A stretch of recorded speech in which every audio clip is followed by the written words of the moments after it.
देखते रहिए national news India fast 24, हर खबर सच के साथ।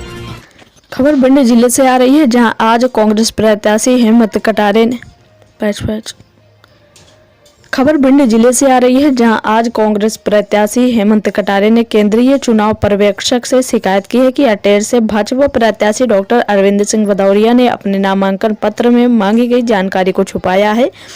कांग्रेस प्रत्याशी का कहना है कि विरासत में मिली संपत्ति की जानकारी नहीं दी गई है। कटारे ने आरोप लगाते हुए कहा कि हमारे प्रतिद्वंदी डॉक्टर अरविंद सिंह भदौरिया भाजपा से चुनाव लड़ रहे हैं, वही सरकार में मंत्री रहे हैं, ऐसे में प्रशासन उनके दबाव में कार्य कर रहा है। कटारे ने केंद्रीय पर्यवेक्षक से मांग की है कि डॉक्टर अरविंद सिंह भदौरिया के नामांकन की बारीकी से जाँच करें और मेरे द्वारा शिकायत आवेदन के साथ दिए जा रहे प्रामाणिकता के रूप में दस्तावेजों से मिलान करें कि उन्होंने इसकी जानकारी क्यों नहीं दी। कांग्रेस प्रत्याशी ने कहा कि यदि नामांकन में त्रुटि है तो उसे विधि संगत निरस्ती की कार्रवाई की जाए। देखिए रिपोर्ट। देखिए, मैंने पूर्व में शिकायत करी थी कि श्री अरविंद सिंह भदौरिया जी ने आदर्श आचार संहिता का उल्लंघन किया है, जो कि स्पष्ट मैंने इसके प्रमाण भी दिए, लेकिन उनके ऊपर अभी तक कोई कार्रवाई नहीं करी है। और मुझे लग रहा है कि जिले का प्रशासन उनको प्रोटेक्शन देने का काम कर रहा है और नियम विरुद्ध तरीके से बचाने का कार्य कर रहा है।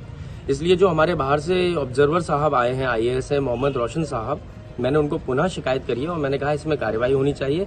मंत्री जी के दबाव में प्रशासन काम कर रहा है और मैं आपसे निष्पक्षता की उम्मीद करता हूं। और उनके ऊपर MCC वायलेशन, आदर्श आचार संहिता के वायलेशन की शिकायत है, उसके प्रमाण मैं दे चुका हूं। एक आपने आज 2 शिकायतें की हैं, एक कोई और शिकायत है आपने फार्म निरस्त करने वाली, वो क्या है? जी, मैंने दूसरी मांग ये करी है कि जो मंत्री अरविंद सिंह भदौरिया जी हैं, उन्होंने फॉर्म में कई सारी जानकारियां जानबूझकर छुपाई है। इसलिए उनका जो फॉर्म है विधानसभा नामांकन का, उसको निरस्त करके उनके ऊपर दंडात्मक कार्रवाई की जानी चाहिए। क्या है, जब आप फॉर्म भरते हैं, नामांकन भरते हैं, तो उसमें आपको ऑन ओथ जानकारी दी जानी रहती है। और ऑन ओथ जानकारी जो उन्होंने दी है, उसमें जो उनकी प्रॉपर्टी की जानकारी है, विरासत, एक कॉलम होता है 8वें नंबर पन्ने पे है, जिसमें लिखा हुआ है विरासत में आई हुई संपत्ति की जानकारी। उनके पास विरासत में संपत्ति आई है, इस बारे में उन्हें निरंक और नहीं लिखा है। जबकि मेरे पास कुछ कागजी प्रमाण हैं जो मैंने दिए हैं कि इनके पास विरासत में आई हुई संपत्ति है, जो इनके स्वर्गीय पिताजी के बाद 4 भाइयों में डिवाइड हुई थी। उसके मैंने खसरा खतौनी पूरे नंबर भी यहाँ पे प्रोड्यूस किए हैं और वो आप चाहेंगे तो मैं आपको भी दे दूंगा। तो पहली चीज, इनने जानबूझकर अपनी जानकारी छुपाई और ऑन ओथ इलेक्शन कमीशन के समक्ष झूठ बोला, इसीलिए इनका फॉर्म निरस्त होना चाहिए स्वतः ही और इनके ऊपर जो कार्रवाई होती है दंडात्मक, वो की जानी चाहिए।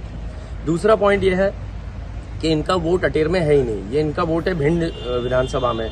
तो जब ये दूसरी विधानसभा से चुनाव लड़ रहे हैं, ऐसी स्थिति में जो इलेक्ट्रोलर वो होता है, कॉपी होती है, उसको सर्टिफाइड करके ऑथेंटिकेट किया जाना चाहिए। और सुप्रीम कोर्ट की स्पष्ट गाइडलाइन है इंडियन एविडेंस एक्ट के तहत कि यदि कोई भी इलेक्ट्रॉनिक डेटा आप दे रहे हो ऑन ओथ, तो उसको ऑथेंटिकेट करने के लिए 65B का सर्टिफिकेट नहीं लगाया है तो वो ग्रह योग्य नहीं है या अमान्य किया जा सकता है, इसलिए उसको भी निरस्त किया जाना चाहिए। तीसरी चीज है